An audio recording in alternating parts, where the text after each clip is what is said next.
Good morning, dear students. Welcome to this online lecture. I am Mr. Rahul Pawar. In today's lecture, we are going to start with the another theoretical topic of our syllabus. The title of the topic is Taxation of Association of Persons.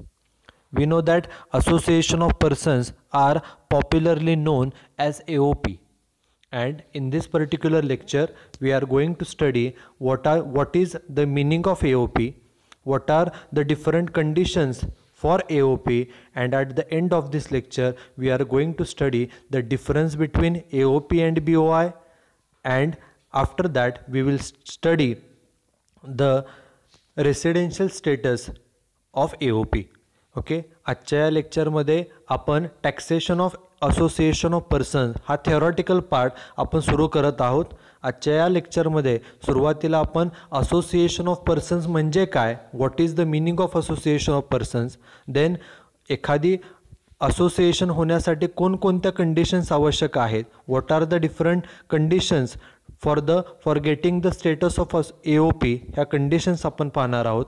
त्यानंतर AOP आणि BOI, AOP means association of person आणि BOI means body of individual, या दोन्हीमध्ये difference काय आहे, आणि सर्वात शेवटी एखादी असोसिएशन ऑफ पर्सन असेल तर त्या AOPचं रेसिडेन्शियल स्टेटस हे कशा पद्धतीने ठरवलं जातं याचे नियम देखील आपण या लेक्चरमध्ये पाहणार आहोत. आणि मगाशी सांगितल्याप्रमाणे हा टॉपिक जो आहे तो पूर्णपणे थेरॉटिकल टॉपिक आहे. This topic is a theoretical topic. First we will start with the what is the meaning of association of persons. सुरुवातीला आपण असोसिएशन ऑफ पर्सन म्हणजे काय, याचं मीनिंग काय हे आपण पाहणार आहोत. केअरफुली बघा. When 2 or more persons comes together, ज्या वेळेला 2 किंवा 2पेक्षा जास्त व्यक्ती एकत्र येतात.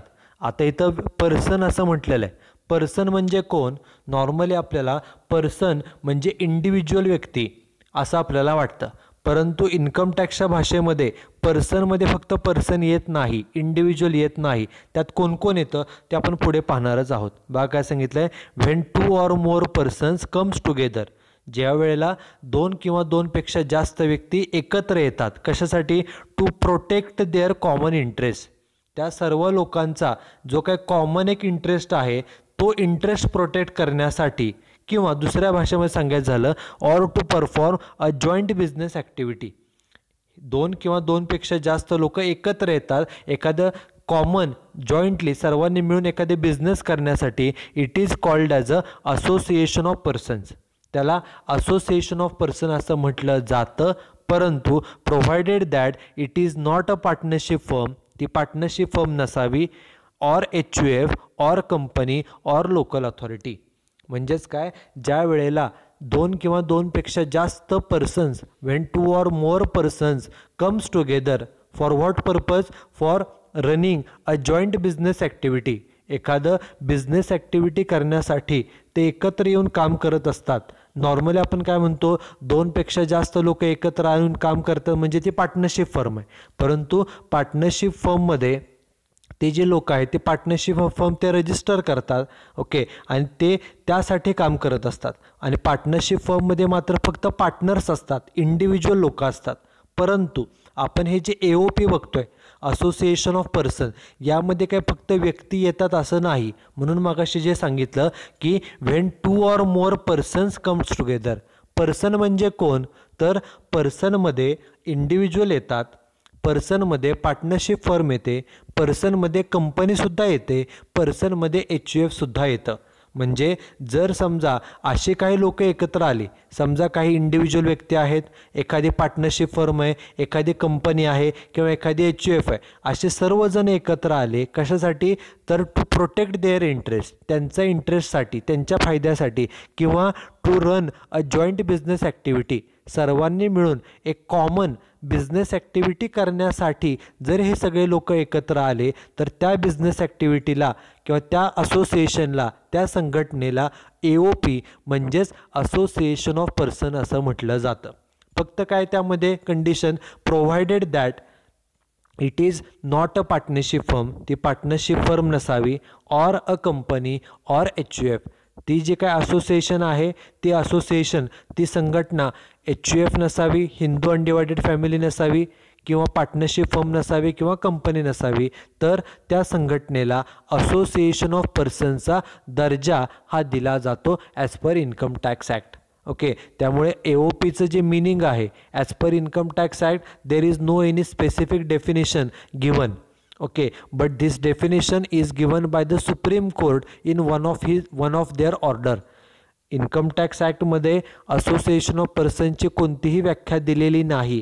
हे जे काय असोसिएशन ऑफ पर्सनचं मिनिंग आहे हे मिनिंग सुप्रीम कोर्टानं एका केसचा निकाल देताना दिलेला आहे. सुप्रीम कोर्ट सांगतं की असोसिएशन ऑफ पर्सन्स म्हणजे काय, तर association of persons means when 2 or more persons comes together.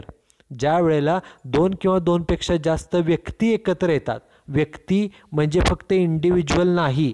व्यक्ती म्हणजे कोण, पर्सन म्हणजे कोण, person includes first individual person, second company, third partnership firm, fourth HUF etcetera etcetera. त्यामुळे पर्सनमध्ये सगळेजण येतात. व्यक्ती पण येतात, पार्टनरशिप फर्म पण येते, HUF पण येते, कंपनीसुद्धा येते. ज्या वेळेला असे काही लोक एकत्र येतात, सपोज एखादी कंपनी, दुसरी एखादी पार्टनरशिप आहे, एखादी HUF आहे, एखादं इंडिव्हिज्युअल आहे, हे सगळे एकत्र आले कशासाठी, तर एखादी जॉईंट बिझनेस ॲक्टिव्हिटी करण्यासाठी.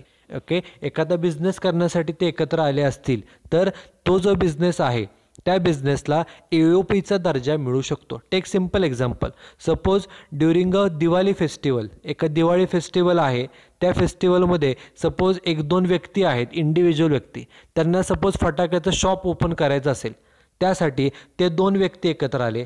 त्याचबरोबर एखाद्या कंपनी पण आली, एखादी पार्टनरशिप फर्म आहे तीसुद्धा एकत्र आली आणि या सर्वांनी मिळून त्या 1-2 महिन्यापुरता, महिन्याभरासाठी एखादी बिझनेस ॲक्टिव्हिटी केली, म्हणजे फटाक्याचं स्टॉल सुरू केलं, ते चालवलं. ओके, मग ही जी बिझनेस ॲक्टिव्हिटी आहे ती करण्यासाठी कोण कोण आलं आहे, त्यामध्ये काही इंडिव्हिज्युअल व्यक्ती आलेले आहेत एकत्र, त्यामध्ये कंपनी आलेली आहे, पार्टनरशिप फर्म, अशा सर्वांनी मिळून ती बिझनेस ॲक्टिव्हिटी जर केली असेल तर ती बिझनेस ॲक्टिव्हिटीसाठी जे काही त्यांनी असोसिएशन केलेलं आहे, संघटना केलेली आहे, त्याला असोसिएशन ऑफ पर्सन्स असं म्हटलं जातं. त्यामुळे सर्वात महत्त्वाची गोष्ट ही आहे की असोसिएशन ऑफ पर्सन्समध्ये जे पर्सन्स असतात त्या पर्सनमध्ये इंडिव्हिज्युअल पण असतात, कंपनी पण असते, पार्टनरशिपसुद्धा असू शकते, HUFसुद्धा असू शकतं, कोणीही त्यामध्ये असू शकतं. त्याला असोसिएशन ऑफ पर्सन्स असं म्हटलं जातं. बघा, the association of persons AOP are also called as a body of individuals. AOPलाच काही वेळेला बॉडी ऑफ इंडिव्हिज्युअल देखील म्हटलं जातं, परंतु त्यामध्ये थोडाफार फरक आहे, ते आपण पुढे यामध्ये पाहणारच आहोत. पुढे सर्वात महत्त्वाचं काय बघा, the basic conditions for AOP are. एखादी असोसिएशन ऑफ पर्सन्स आहे, त्या असोसिएशन ऑफ पर्सन्ससाठी बेसिक कंडिशन्स काय आहेत. ओके, पहिली 3 कंडिशन्स आहेत बघा. First condition is there should be a joint venture. Joint venture means joint business activity. हे जे काय असोसिएशन आहे, हे जे काय लोक एकत्र आलेली आहेत, ओके, मग त्यामध्ये इंडिव्हिज्युअल व्यक्ती असेल, पार्टनरशिप फर्म असेल, कंपनी असेल किंवा HUF असेल, हे जे एकत्र आलेले आहेत त्यांनी काहीतरी जॉईंट व्हेंचर म्हणजे जॉईंट बिझनेस ॲक्टिव्हिटी एकत्र येऊन काहीतरी बिझनेस ॲक्टिव्हिटी मिळून केली पाहिजे. This is condition number 1. Then second instruction or condition is most important. काय बघा, the aim of such joint venture is to earn the revenue and profit. म्हणजे हे जे एकत्र आलेले आहेत, ओके, ते जे बिझनेस ॲक्टिव्हिटी करत आहेत त्याचा ऑब्जेक्ट, एम म्हणजे उद्देश काय असला पाहिजे, रेव्हेन्यू मिळवणं, प्रॉफिट मिळवणं. It should be the objective of this association. नाहीतर सपोज 4 जण एकत्र आले, पार्टनरशिप फर्म एकत्र आली आणि त्यांनी काहीतरी रेग्युलर आपलं सोशल रिस्पॉन्सिबिलिटीचं काम म्हणून जर ते काहीतरी एखादं झाडे लावा वगैरे असे कामं करत असतील, स्वच्छता अभियानासाठी काय 2-4 लोकं आली, पण 10-12 लोकं आली, एखादी पार्टनरशिप फर्म कंपनी एकत्र येऊन काम करत आहेत. कशाचं, फॉर एक्झाम्पल वृक्षारोपणाचं काम करत आहेत, फॉर एक्झाम्पल स्वच्छतेचं काम करत असतील. आता याच्यामध्ये सुद्धा कंपनी आलेली आहे, पार्टनरशिप फर्म आहे, इंडिव्हिज्युअल आहे, ही संघटनाच आहे, असोसिएशनच आहे. परंतु या असोसिएशनचा ऑब्जेक्ट रेव्हेन्यू मिळवणं नाही, फायदा मिळवणं नाही आहे, ते समाजसेवेसाठी एकत्र आलेले आहेत, ते काय रेव्हेन्यू मिळवण्यासाठी किंवा प्रॉफिट मिळवण्यासाठी एकत्र आलेले नाहीत. त्यामुळे ह्याला AOP म्हणू शकत नाही. कारण AOPची कंडिशन काय सांगते, कंडिशन आहे की हे जे एकत्र आलेले आहेत जॉईंट व्हेंचर करण्यासाठी, the object is should be to earn the revenue. Revenue मिळवण्याच्या उद्देशानं ते एकत्र येणं गरजेचं आहे. ओके, ही सेकंड कंडिशन आहे की जे कोण पर्सन्स आहेत, इंडिव्हिज्युअल पर्सन असतील, पार्टनरशिप असेल, कंपनी असेल किंवा HUF असेल, हे जे एकत्र आलेले आहेत हे रेव्हेन्यू मिळवण्यासाठी त्यांनी त्यांचा बिझनेस हा रन केला पाहिजे. And third condition is it should not be a partnership firm, HUF or company or a local authority. हे जे एकत्र आलेले आहेत हे काय एकूण त्यांना पार्टनरशिप फर्म फक्त ते नसावी. ओके, पार्टनरशिप फर्म येऊ शकते, कंपनी येऊ शकते, HUF सुद्धा येऊ शकते, इंडिव्हिज्युअलसुद्धा येऊ शकतात. फक्त हे जे असोसिएशन आहे, संघटना तयार झालेली आहे, ती संघटना पार्टनरशिप फर्म किंवा कंपनी किंवा HUF नसावी. त्या संघटनेमध्ये असोसिएशनमध्ये कंपनी येऊ शकते, पार्टनरशिप पण येऊ शकते, HUF पण येऊ शकते, इंडिव्हिज्युअल पण येऊ शकतं. ओके, हे सगळे त्यात ॲड होऊ शकतात. फक्त हे जे काय संघटना तयार होईल त्या संघटनेला, ती संघटना भागीदारी संस्था नसावी किंवा कंपनी किंवा HUF नसावी. एवढा फक्त 3 बेसिक कंडिशन्स आहेत. त्यापैकी सर्वात महत्त्वाच्या 2च आहेत की there should be a joint venture. हे जे सर्वजण एकत्र आलेले आहेत ते joint venture, joint business activity तरी त्यांनी केली पाहिजे. आणि दुसरी महत्त्वाची कंडिशन की त्या ॲक्टिव्हिटीचा उद्देश रेव्हेन्यू मिळवणं, प्रॉफिट मिळवणं हा उद्देश त्याचा असावा. आता okay, these are the conditions. Now the next part of today's lecture is difference between AOP and BOI. AOP means association of persons आणि BOI stands for body of individual. मगाशी आपण पाहिलं की association of persons are also called as a body of individuals. AOPलाच BOI body of individual देखील म्हटलं जातं. परंतु there is certain difference between AOP and BOI. तो डिफरन्स काय बघा, and association of persons and body of individuals convey 2 different arrangements of people.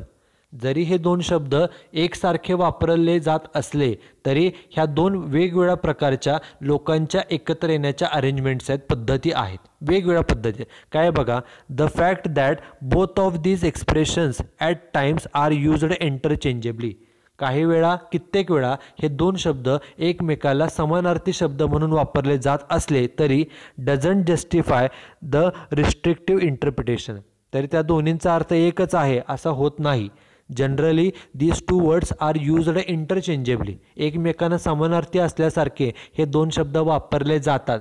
त्यामध्ये similarity आहे, बट ते दोन्ही शब्द एकच आहेत असं त्याचा अर्थ होत नाही. बघा, we need to stop interchanging the usage of these words as they represent 2 different compositions. हे दोन्ही शब्द काही वेळेला आपण एकत्रपणे वापरतो, परंतु ह्या दोन्ही शब्दांमध्ये दोन्ही शब्दांचा अर्थ वेगवेगळा आहे. त्यामुळे तो अर्थ आपण समजून घेणं गरजेचं आहे. काय सांगितलं बघा, the income tax act 1961 defines AOP as. आता जरी ते मेन्शन केलेलं असलं तरीसुद्धा actually this definition is given by the supreme court. पण इन्कम टॅक्समध्ये AOPला काय म्हणतात बघा, as integration of persons for mutual benefit or common purpose. Integration of persons. Integration म्हणजे एकत्र येणे.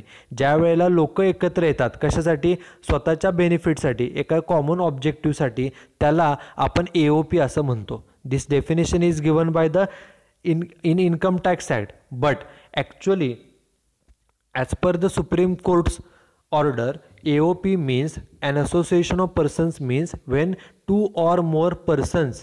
ज्या वेळेला 2 किंवा 2पेक्षा जास्त व्यक्ती एकत्र येतात, when 2 or more persons comes together for a common interest, एका कॉमन उद्देशासाठी ते एकत्र येतात, or for running a joint business activity. एखादा एकत्र येऊन कॉमन बिझनेस करण्यासाठी जेव्हा ते एकत्र येतात त्यावेळेला त्याला असोसिएशन ऑफ पर्सन्स असं म्हटलं जातं. आणि पर्सन म्हणजे काय ते आपण मगाशी पाहिलेलं आहे. ओके, आता पुढचा पार्ट बघा, BOI म्हणजे काय. On the other hand BOI means body of individual. आता इथे स्पेसिफिकली सांगितले ही बॉडी फक्त इंडिव्हिज्युअलची आहे, म्हणजे यामध्ये फक्त इंडिव्हिज्युअल व्यक्तीच फक्त येतात, बाकी कोणी येऊ शकत नाही. Is similar to AOP. BOI आणि AOP हे सिमिलरच आहेत. And is also accumulation of individual. Okay, body of इंडिव्हिज्युअलमध्ये फक्त इंडिव्हिज्युअल व्यक्ती एकत्र येतात who have come together with an objective of earning some income. त्यांचा उद्देश काय असतो तर अर्निंग करणं, इन्कम मिळवणं हाच उद्देश आहे, प्रॉफिट मिळवणं हाच उद्देश आहे. परंतु एकच फरक आहे की मगाशी जे आपण पाहिलं की AOP म्हणजे काय तर AOP means when 2 or more persons comes together. 2 किंवा 2पेक्षा जास्त व्यक्ती. परंतु व्यक्ती म्हणजे कोण तर व्यक्ती म्हणजे इंडिव्हिज्युअल व्यक्ती पण येतो, व्यक्तीमध्ये पार्टनरशिप फर्म पण येते आणि कंपनी पण येते आणि HUF सुद्धा येतं. ओके, पर्सनमध्ये. परंतु जे आत्ता आपण पाहत आहोत body of individual, body of इंडिव्हिज्युअलमध्ये फक्त ॲक्युम्युलेशन ऑफ इंडिव्हिज्युअल आहे, लोक एकत्र येतात. जसं पार्टनरशिप फर्म असतं त्याप्रमाणे फक्त लोक एकत्र येतात, एखादं बिझनेस ॲक्टिव्हिटी करतात रेव्हेन्यू मिळवण्यासाठी, प्रॉफिट मिळवण्यासाठी. However there are certain differences between AOP and BOI. आता केअरफुली बघा डिफरन्स फक्त काय, सिम्पल डिफरन्स आहे. अ पर्सन्स इन AOP, बघा आपण जे मगाशी सांगितलं की AOPमध्ये पर्सनमध्ये कोण कोण येतं. A person in AOP could be company, individual person, HUF and partnership firm. जे मगाशी सांगितले इथं फक्त कंपनी आणि इंडिव्हिज्युअल मेन्शन केलेलं आहे, परंतु ॲक्च्युअलमध्ये AOPमध्ये जे आपण म्हणतो की AOP साठी weight a minute, association of person म्हणजे काय तर when 2 or more persons comes together.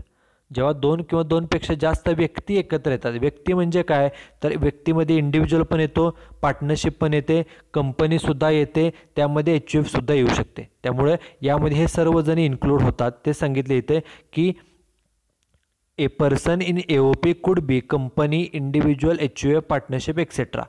The term person could include any association, body of individual, company, irrespective whether they are incorporated or not. त्यामध्ये सर्व येतात, individual व्यक्ती येतोय, partnership firm येते, company येते, HUF येते, हे सर्वजण AOP मध्ये इन्क्लूड होतात पर्सन म्हणून. परंतु BOI मध्ये काय, हावेवर इन BOIचा अर्थच आहे बॉडी ऑफ इंडिव्हिज्युअल, फक्त individual. Only individual can join with an intention of earning such income. फक्त इंडिव्हिज्युअल व्यक्ती एकत्र येऊ शकतात. जे आपण मगाशी सुद्धा उदाहरण पाहिलं की सपोज 2-3 व्यक्ती एकत्र आले, individual, mister A, mister B आणि मिस्टर C, 3 व्यक्ती एकत्र आले. ओके, हे तिघंजण एकत्र आले कशासाठी, त्यांनी एक शॉप सुरू केलं फटाक्यांचं, क्रॅकर शॉप हे सुरू केलं एका महिन्याभरासाठी. ओके, त्यांनी हा बिझनेस केलेला आहे, जॉईंट बिझनेस. ओके, बिझनेसचा ऑब्जेक्टिव्ह काय, प्रॉफिट मिळवणंच. परंतु तो बिझनेस करण्यासाठी तिन्ही जे आहेत हे इंडिव्हिज्युअल्स आहेत. त्यामुळे या बिझनेस ॲक्टिव्हिटीला BOI म्हणजेच बॉडी ऑफ इंडिव्हिज्युअल असं म्हटलं जाईल. बिझनेस करण्यासाठीच एकत्र आलेत, जॉईंट बिझनेस करण्यासाठी, ऑब्जेक्टिव्ह प्रॉफिट मिळवणंच आहे, परंतु त्यामध्ये फक्त इंडिव्हिज्युअल व्यक्तीच आहेत. त्यामुळे या बिझनेस ॲक्टिव्हिटीला बॉडी ऑफ इंडिव्हिज्युअल्स असं म्हटलं जाईल. हे एक उदाहरण. दुसरं उदाहरण बघा, हेच एक्झाम्पल आहे. सपोज बिझनेस करायचा आहे, फटाक्याचं शॉप ओपन करायचं आहे, 3 जण आले. A नावाचा व्यक्ती आहे, B पण व्यक्ती आहे आणि C जी आहे ती एखादी पार्टनरशिप फर्म आहे. बघा, पार्टनरशिप फर्म एक आहे आणि 2 इंडिव्हिज्युअल्स आहेत. ज्या वेळेला असं कॉम्बिनेशन होतं, काही इंडिव्हिज्युअल्स आहेत, एखादी पार्टनरशिप किंवा कंपनी, त्यावेळेला ह्या जो काही बिझनेस आहे, बिझनेस जॉईंट बिझनेसच आहे. बिझनेस करण्यासाठी इंडिव्हिज्युअल व्यक्तीबरोबर पार्टनरशिप फर्म, कंपनी किंवा HUF पैकी कोणतरी आहे किंवा सगळेच आहेत. त्यामुळे ही जी काही बिझनेस ॲक्टिव्हिटी केली जाईल त्याला AOP म्हणजेच असोसिएशन ऑफ पर्सन्स असं म्हटलं जाईल. त्यामुळे असोसिएशन ऑफ पर्सन्स आणि बॉडी ऑफ इंडिव्हिज्युअल यामध्ये एकच मेन डिफरन्स आहे की जर त्या संघटनेमध्ये फक्त इंडिव्हिज्युअल व्यक्ती असतील, फक्त इंडिव्हिज्युअल, तर त्याला बॉडी ऑफ इंडिव्हिज्युअल असं म्हटलं जाईल. बॉडी ऑफ इंडिव्हिज्युअल, फक्त त्यामध्ये कोण आहेत तर फक्त इंडिव्हिज्युअल व्यक्ती आहेत, एकही पार्टनरशिप फर्म किंवा कंपनी किंवा HUF नाही. त्याला बॉडी ऑफ इंडिव्हिज्युअल म्हटलं जातं. आणि जर त्या असोसिएशनमध्ये त्या बिझनेस ॲक्टिव्हिटीसाठी जर इंडिव्हिज्युअल व्यक्ती आहे आणि त्या इंडिव्हिज्युअल व्यक्तीबरोबरच जर समजा इंडिव्हिज्युअल आहे त्याबरोबर पार्टनरशिप फर्म, कंपनी किंवा HUF ह्यापैकी एखादं जर एक आणि कोण असेल इंडिव्हिज्युअल बरोबर, तर त्याला AOPचं स्टेटस हे मिळतं. हा फक्त एक त्यामध्ये महत्त्वाचा डिफरन्स आहे. बघा आता पुढे काय सांगितलेलं आहे. In a nutshell it could be said that, आता हे महत्त्वाचं आहे बघा, An AOP, Association of Persons, has a legal meaning and it represents a unit having duties and rights. For instance, if a group of people are traveling in a train, जर ट्रेनमधून काही लोक प्रवास करत असतील, or waiting for a bus, बस स्टॉपवरती लोक बसची वाट बघत असतील, they might be a group of people, तर हा एक लोकांचा समूह तयार होतो. और in literal sense a body of individual, जेव्हा लोक एकत्र येतात एका कॉमन ऑब्जेक्टिव्हसाठी तेव्हा त्याला आपण ग्रुप म्हणू शकतो किंवा त्याला बॉडी ऑफ इंडिव्हिज्युअल म्हणता येऊ शकतं. पुढे काय सांगितले, however they are not an AOP, परंतु त्या ग्रुपला असोसिएशन ऑफ पर्सन्सचं म्हणता येणार नाही. Moreover an AOP implies, AOP म्हणजे काय, कॉम्बिनेशन ऑफ पर्सन्स, त्यामध्ये कॉम्बिनेशन असतं कुणाकुणाचं, which doesn't mean that any combination or group of persons an AOP, फक्त लोकांचं कॉम्बिनेशनच असतं असं नाही. काय सांगितलं, it's only when these individuals associate themselves with any income producing activity they can be called as a AOP. म्हणजे फक्त लोक एकत्र आले की त्याला असोसिएशन ऑफ पर्सन्स म्हणता येत नाही. दोन किंवा दोनपेक्षा जास्त लोक एकत्र आले की त्याला लगेच AOP, असोसिएशन ऑफ पर्सन्स असं म्हटलं जात नाही. ज्या वेळेला ती लोक एका कॉमन ऑब्जेक्टिव्हसाठी, एखादा इन्कम मिळवण्यासाठी, बिझनेस करण्यासाठी, प्रॉफिट मिळवण्यासाठी एकत्र येतात, एखादी जॉईंट बिझनेस ॲक्टिव्हिटी सर्वजण मिळून करतात, त्यावेळेलाच त्याला आपण AOP असं म्हणू शकतो. Okay, so this is the meaning of AOP and BOI. Association of person आणि BOI मध्ये हा डिफरन्स आहे. Now the last part of lecture is most important, which is residential status of an SSC. एखादा SSC असेल तर त्या SSCचं residential status कसं चेक केलं जातं.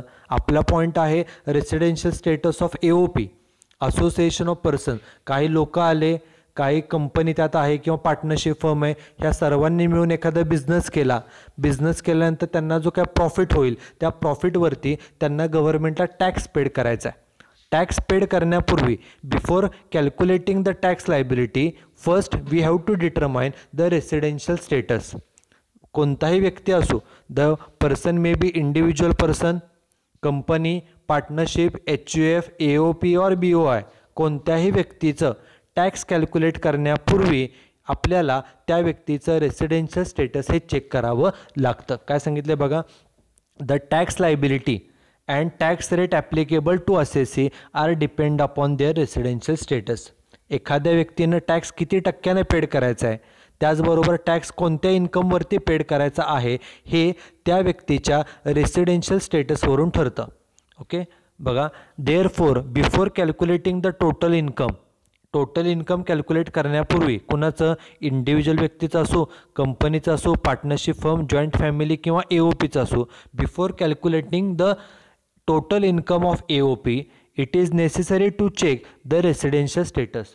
ती जी काय असोसिएशन ऑफ पर्सन्स आहे, AOP आहे, त्यांचं रेसिडेन्शियल स्टेटस चेक करणं हे गरजेचं आहे आणि ते दरवर्षी केलं पाहिजे. The residential status is determined, is checked every year. दरवर्षी ते चेक करावं लागतं. कशासाठी, because it may change due to certain reasons. काहीही कारणामुळं त्या रेसिडेन्शियल स्टेटसमध्ये बदल होऊ शकतो, म्हणून it is necessary that we should check the residential status every year. Okay, the residential status is explained with the help of this tree diagram. बघा, residential status जे आहे, कोणतेही रेसिडेन्शियल स्टेटस, मग ते इंडिव्हिज्युअलचं असो, HUFचं असो किंवा AOPचं असो, residential status is classified into 2 categories.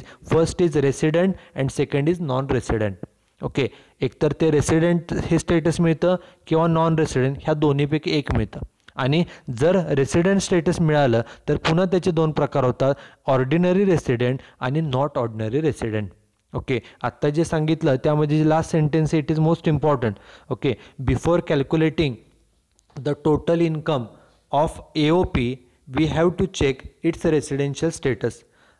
Income calculate करण्यापूर्वी, वर्षभराचं जे इन्कम आहे ते कॅल्क्युलेट करण्यापूर्वी पहिल्यांदा रेसिडेन्शियल स्टेटस चेक करावं लागतं, कारण रेसिडेन्शियल स्टेटसवरूनच त्यांनी किती टॅक्स पे करायचा आहे, टॅक्स रेट किती आहे, त्याचबरोबर कोणकोणत्या इन्कम्सवरती टॅक्स पे करायचं आहे हे रेसिडेन्शियल स्टेटसवरतीच डिपेंड आहे. आणि म्हणूनच residential status should be checked okay, and it should be checked every year. ते प्रत्येक वर्षी चेक करावं लागतं. का चेक करावं लागतं? कारण की due to certain reasons, due to certain change in the environment, okay, certain reasons the residential status may change. ते बदलूसुद्धा शकतं. ते कसं बदलेल ते आपण पुढे एक्झाम्पलमध्ये पाहणार आहोत. Okay, this is the tree diagram showing the residential status of ACC. Now the last part, that is residential status of AOP. एखादी असोसिएशन ऑफ पर्सन्स आहे तर त्यांचं रेसिडेन्शियल स्टेटस कसं चेक केलं जाईल त्याचे रूल्स काय आहेत बघा. Association of persons means a group of people, जेव्हा लोक एकत्र येतात, who comes together to achieve common objectives with same mindset. Members in AOP can be, आता केअरफुली बघा, AOP मध्ये कोण कोण मेंबर्स असतात, पर्सन कोणकोणते असतात, can be natural person, human being and artificial persons like company, LLP, limited liability partnership etcetera. म्हणजे AOP मध्ये इंडिव्हिज्युअल व्यक्ती तर येऊ शकतोच, इंडिव्हिज्युअल व्यक्तीबरोबर कंपनी येऊ शकते, HUF येऊ शकते, पार्टनरशिप फर्मसुद्धा येऊ शकते. The residential status of AOP is shown in the following tree diagram. बघा, एकदम सिंपल नियम आहे. एखादी असोसिएशन ऑफ पर्सन्स आहे, ओके, पर्सन्स एकत्र आले. पर्सन म्हणजे कोण? पर्सन म्हणजे फक्त इंडिव्हिज्युअल नाही, इंडिव्हिज्युअल तर आहेच आहे, त्याचबरोबर कंपनी, पार्टनरशिप फर्म किंवा HUF असे सर्वजण एकत्र येऊन जर ते जॉईंट बिझनेस ॲक्टिव्हिटी करत असतील प्रॉफिट मिळवण्यासाठी, इन्कम मिळवण्यासाठी, तर त्याच असोसिएशनला, संघटनेला आपण AOP असं स्टेटस देऊ शकतो. मग हे जे AOP आहे, असोसिएशन ऑफ पर्सन्स आहे, हे दोन प्रकारचे असते. एक तर ती रेसिडेंट असेल किंवा ती नॉन रेसिडेंट असू शकते. ओके, एखादी AOP आहे, असोसिएशन ऑफ पर्सन, त्याचं जे रेसिडेन्शियल स्टेटस आहे, the residential status may be resident in India और नॉन रेसिडेंट इन इंडिया. एवढंच फक्त क्लासिफिकेशन आहे, रेसिडेंट आहे का नॉन रेसिडेंट आहे. मग रेसिडेंट कधी होतं आणि नॉन रेसिडेंट कधी, त्याचे रूल्स काय आहेत बघा. Rules are very simple. First, resident. एखादी AOP आहे, असोसिएशन ऑफ पर्सन, त्याला रेसिडेंट स्टेटस कधी मिळतं? If the control and management is fully or partly in India. ती जी AOP आहे, असोसिएशन ऑफ पर्सन्स आहे, त्या AOPचं जे काय कंट्रोल आहे, कंट्रोल म्हणजे काय तर नियंत्रण, मॅनेजमेंट म्हणजे काय व्यवस्थापन, जर त्या AOPचं कंट्रोलिंग आणि मॅनेजमेंट हे पूर्णपणे, फुल्ली किंवा पार्टली हे जर भारतातून होत असेल, पूर्णपणे किंवा पार्टली जरी भारतातून होत असेल तरी it is said to be resident in India during the previous year. तर त्या AOPला रेसिडेंट हे स्टेटस मिळू शकतं. म्हणजे थोडक्यामध्ये AOP रेसिडेंट होण्यासाठी त्या AOPचं जे कंट्रोलिंग आणि मॅनेजमेंटचं काम आहे ते पूर्णपणे किंवा थोडं तरी ते भारतामध्ये पाहिजे. फुल्ली और पार्टली, पूर्णच पाहिजे असं नाही, पार्टली, अगदी 10-20% जरी कंट्रोलिंग मॅनेजमेंट भारतातून होत असेल तरीसुद्धा त्या AOPला रेसिडेंट हे स्टेटस मिळू शकतं. ओके, आणि नॉन रेसिडेंट स्टेटस मग कधी मिळेल? ओके, बघा, if the control and management is fully outside India.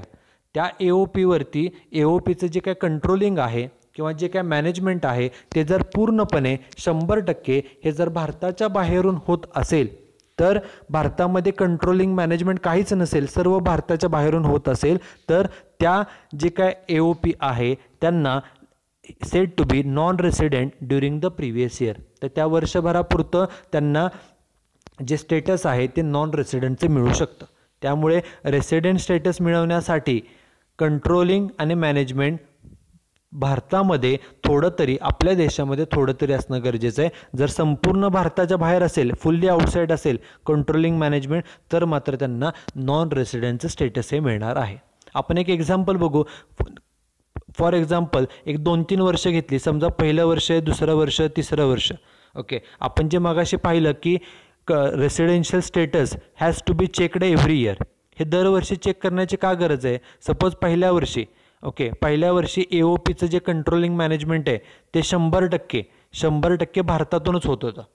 भारतातून होतं आहे म्हणजे त्या वर्षी स्टेटस काय मिळणार त्यांना? रेसिडेंट. दुसऱ्या वर्षी काय केलं? 50% कंट्रोलिंग मॅनेजमेंट भारतातून आणि उरलेले जे 50% आहेत ते सुद्धा ते आउटसाईड इंडिया.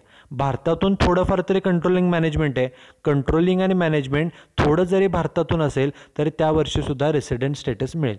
आता तिसऱ्या वर्षी काय केलं, भारतात 0% आणि सर्व कंट्रोलिंग आणि मॅनेजमेंट हे जर आउटसाईड इंडियामधून होत असेल, फुल्ली आउटसाईड इंडिया, भारतात काहीच नाही, तर मात्र स्टेटस काय मिळणार आहे, तर नॉन रेसिडेंट हे स्टेटस मिळणार आहे. पहिले 2 वर्ष रेसिडेंट होतं, तिसऱ्या वर्षी स्टेटस हे नॉन रेसिडेंट झालं. ओके, हे जे रेसिडेन्शियल स्टेटस आहे आत्ता नॉन रेसिडेंट झाले, पुन्हा कदाचित ते रेसिडेंटसुद्धा होऊ शकतं. The residential status changes with change in the control and management. आपली जे काय AOP आहे, असोसिएशन ऑफ पर्सन्स आहे, AOP कशासाठी केलेली आहे, association of persons is made to achieve the common objective. सर्वजण एकत्र कशासाठी आलेले आहेत, तर कॉमन ऑब्जेक्टिव्हसाठी, कॉमन फायद्यासाठी, for earning the revenue, for earning the profit. मग ही जे काही आपण जॉईंट बिझनेस ॲक्टिव्हिटी करत आहोत किंवा करणार आहोत, ओके, ही बिझनेस ॲक्टिव्हिटीवरती, या जॉईंट बिझनेस ॲक्टिव्हिटीचं कंट्रोलिंग आणि मॅनेजमेंट हे कुठून होतं आहे. जर ते कंट्रोलिंग आणि मॅनेजमेंट आपल्याच देशातून होत असेल, फुल्ली ऑर पार्टली, थोडं जरी ते आपल्या देशातून होत असेल तरीसुद्धा त्यांना रेसिडेंटचं स्टेटस मिळतं. बघा काय सांगितलेलं आहे, रेसिडेंट स्टेटस मिळवण्यासाठी कंडिशन एकदम सिंपल आहे. कंडिशन एवढंच सांगते की ती जे काय AOP आहे, असोसिएशन ऑफ पर्सन्स आहे, बघा carefully, if the control and management, control म्हणजे नियंत्रण आणि मॅनेजमेंट म्हणजे व्यवस्थापन, एखादी AOPचा एखादा बिझनेस असतो, एखादा जॉईंट बिझनेस सर्व मिळून एकत्र करतात, या बिझनेसचं कंट्रोलिंग आणि या बिझनेसवरचं मॅनेजमेंट हे जर फुल्ली, पूर्णपणे ऑर पार्टली किंवा थोड्याफार प्रमाणामध्ये जरी ते इंडियातून होत असेल, आपल्या देशातून होत असेल, तर it is said to be resident during the previous year. तरी त्या AOPला रेसिडेंट हे स्टेटस मिळू शकतं, परंतु त्या प्रिव्हियस इयर पुरतं. ओके, तेवढ्या वर्षापुरतं त्यांना रेसिडेंट स्टेटस मिळेल. पुढच्या वर्षी नेक्स्ट इयरला सुद्धा पुन्हा हे चेक करावं लागेल की AOPचं कंट्रोलिंग, AOPवरती जे कंट्रोलिंग आहे किंवा जे मॅनेजमेंट आहे ते कुठून होते. जर भारतामधून थोडंफार जरी होत असेल तरीसुद्धा त्यांना रेसिडेंट हे स्टेटस मिळू शकतं. In an association of persons can get the resident status when the control and management of AOP is fully or partly in India. जर त्या AOPवरती असणारं कंट्रोलिंग आणि मॅनेजमेंटचं काम हे पूर्णपणे किंवा थोड्याफार प्रमाणामध्ये जरी ते भारतातून होत असेल तरीसुद्धा त्या AOPला रेसिडेंट स्टेटस हे मिळू शकतं. रेसिडेंट स्टेटस मिळण्यासाठी कंट्रोलिंग आणि मॅनेजमेंट थोडं तरी, अगदी 5% तरी, 2% तरी थोडं जरी ते काम हे भारतातून होत असलं पाहिजे, तरीसुद्धा रेसिडेंट स्टेटस मिळेल. आणि नॉन रेसिडेंट स्टेटस कधी मिळेल, इफ द कंट्रोलिंग आणि मॅनेजमेंट, कंट्रोलिंग म्हणजे नियंत्रणाचं काम आणि मॅनेजमेंट म्हणजे व्यवस्थापन, इज फुल्ली आउटसाईड इंडिया. हे जर 100% भारताच्या बाहेर आहे, कंट्रोलिंग करण्याचं काम, जॉईंट बिझनेस जो आपण चालवतो आहोत, ओके, ज्या कामासाठी आपण एकत्र आलो आहे, जॉईंट बिझनेस आपण करतो आहे, प्रॉफिट मिळवण्यासाठीच करतो आहे, परंतु या जॉईंट बिझनेसचं जे काय कंट्रोलिंग आहे, नियंत्रण आहे, जे मॅनेजमेंट म्हणजे व्यवस्थापनाचं सर्व जे काय काम आहे, ते जर 100% फुल्ली आउटसाईड इंडिया, पूर्णपणे जर ते भारताच्या बाहेरून होत असेल, भारतामध्ये काहीच नसेल, तर मात्र त्या AOPला नॉन रेसिडेंट हे स्टेटस मिळतं त्या वर्षभरासाठी. ओके, फक्त त्या वर्षभरासाठी. सपोज 1-2 वर्ष, 2-3 वर्ष कंट्रोलिंग मॅनेजमेंट पूर्ण भारताच्या बाहेरच आहे, म्हणजे तेवढ्या 2-3 वर्ष त्यांना नॉन रेसिडेंटचं स्टेटस मिळेल. पुन्हा 3 वर्षानंतर सपोज कंट्रोलिंग आणि मॅनेजमेंट थोडंफार भारतामध्ये जर सुरू झालं असेल, कंट्रोलिंगचं काम आणि मॅनेजमेंटचं काम हे भारतातून केलं जात असेल, तो बिझनेस भारतातच आहे, परंतु त्या बिझनेसवरती नियंत्रण ठेवण्याचे जे कामं आहेत, मॅनेजमेंटचे काम आहे, ती जर भारतातून होत असतील थोडेफार जरी, तरीसुद्धा त्यांना 3 वर्षानंतर पुन्हा रेसिडेंट स्टेटस मिळू शकतं. असं काय होत नाही की जे स्टेटस आहे ते स्टेटस पुन्हा कंटिन्यू होतं. The residential status of an SSC may change every year, so it is necessary that we should determine the residential status and after that only we should calculate the total income of every assessee. assessee तो individual व्यक्ती असो, partnership firm असो, company असो किंवा HUF असो किंवा AOP असो, ह्या सर्वांचं इन्कम कॅल्क्युलेट करण्यापूर्वी, टॅक्स कॅल्क्युलेट करण्यापूर्वी प्रत्येक वर्षी, दरवर्षी रेसिडेन्शियल स्टेटस हे चेक करावं लागतं आणि ते चेक केल्यानंतर आपल्याला फाइंड आउट करावं लागतं की ती जी AOP आहे ते रेसिडेंट आहे का नॉन रेसिडेंट आहे. कारण रेसिडेन्शियल स्टेटसवरून रेसिडेंट आहे का नॉन रेसिडेंट आहे याच्यावरूनच ठरणार आहे की त्यांना टॅक्स किती रेटनं पेड करायचं आहे आणि कोणकोणत्या इन्कम्सवरती टॅक्स पेड करायचा आहे हे रेसिडेन्शियल स्टेटसवरतीच अवलंबून आहे. Okay, and therefore it is necessary to check the residential status. आणि त्यासाठी रेसिडेन्शियल स्टेटस चेक करणं गरजेचं आहे आणि कदाचित त्यामध्ये बदल होऊ शकतो आणि म्हणून दरवर्षी हे रेसिडेन्शियल स्टेटस हे चेक केलं जातं. Okay, so in this particular lecture first we have studied the meaning of AOP. सुरुवातीला आपण AOP म्हणजे काय, 1 मिनिट बघा, सुरुवातीला आपण AOP चे मीनिंग पाहिलेलं आहे. AOP म्हणजे काय तर when two or more persons comes together, ज्या वेळेला 2 किंवा 2 पेक्षा जास्त व्यक्ती एकत्र येतात कशासाठी, to protect their common interest or to perform means to do a joint business activity. ज्या वेळेला 2 किंवा 2 पेक्षा जास्त व्यक्ती एकत्र येतात, पर्सन्स म्हणजे फक्त इंडिव्हिज्युअल नाही, persons includes individuals, companies, partnership firm, HUF etcetera आणि हे जॉईंट बिझनेस ॲक्टिव्हिटीसाठी एकत्र येतात, is called as a association of persons. हे जे एकत्र आलेले आहेत या संघटनेला आपण असोसिएशन ऑफ पर्सन्स असं म्हणू शकतो. काही वेळेला AOP आणि बॉडी ऑफ इंडिव्हिज्युअल हे आपण समानार्थी मानतो, परंतु ॲक्च्युअली त्यामध्ये डिफरन्स आहे. आणि AOPसाठी कंडिशन्स काय आहेत की ते जे काय एकत्र आलेले लोक आहेत, पर्सन्स आहेत, त्यांनी एखादा joint venture means joint business activity run केली पाहिजे आणि त्या ॲक्टिव्हिटी जे रन केलेली आहे, the object of such joint venture activity should be to earn the revenue मिळवण्यासाठी, प्रॉफिट मिळवण्यासाठी ती ॲक्टिव्हिटी केली पाहिजे. नाहीतर काही लोक एकत्र आले आहेत, कंपनी पार्टनरशिप फर्म एकत्र आली आहे आणि उद्देश काय आहे तर फॉर एक्झाम्पल सोशल रिस्पॉन्सिबिलिटी, समजा वृक्षारोपणाचं काम आहे किंवा स्वच्छतेचं काम करण्यासाठी एकत्र आलेले आहेत, समाजसेवा करण्यासाठी आलेले आहेत, तर त्याला AOP असोसिएशन ऑफ पर्सनचं स्टेटस मिळत नाही. कारण की AOPचं स्टेटस मिळण्यासाठी, for getting the status of AOP, there is a condition that the AOP must be formed with an objective of running a joint business activity for earning the revenue, for earning the profit. AOP status कधी मिळतं, ज्या वेळेला persons एकत्र येतात, persons म्हणजे individual, company, partnership हे सगळे एकत्र येतात.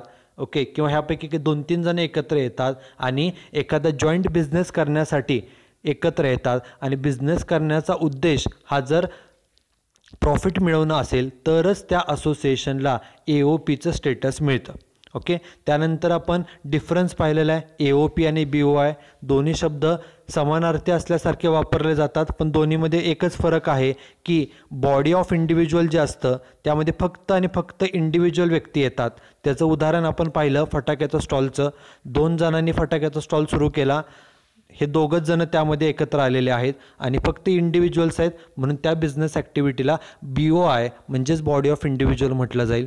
परंतु AOP ती कधी होऊ शकते, ती दोघं इंडिव्हिज्युअल आहेत आणि त्यांच्या जोडीला बिझनेस करण्यासाठी म्हणून त्या दोघांच्या बरोबरीनं समजा एखादी पार्टनरशिप फर्म त्यामध्ये ॲड झाली असेल किंवा एखादी कंपनी किंवा एखादी HUFसुद्धा त्यांच्याबरोबर येऊन काम करत असेल, बिझनेस रन करत असेल, तर त्या असोसिएशनला, जर त्या असोसिएशनमध्ये संघटनेमध्ये इंडिव्हिज्युअल बरोबर पार्टनरशिप फर्म, कंपनी किंवा HUF पैकी एका दुसरं कोण असेल तरीसुद्धा त्या संघटनेला AOP हे स्टेटस मिळू शकतं.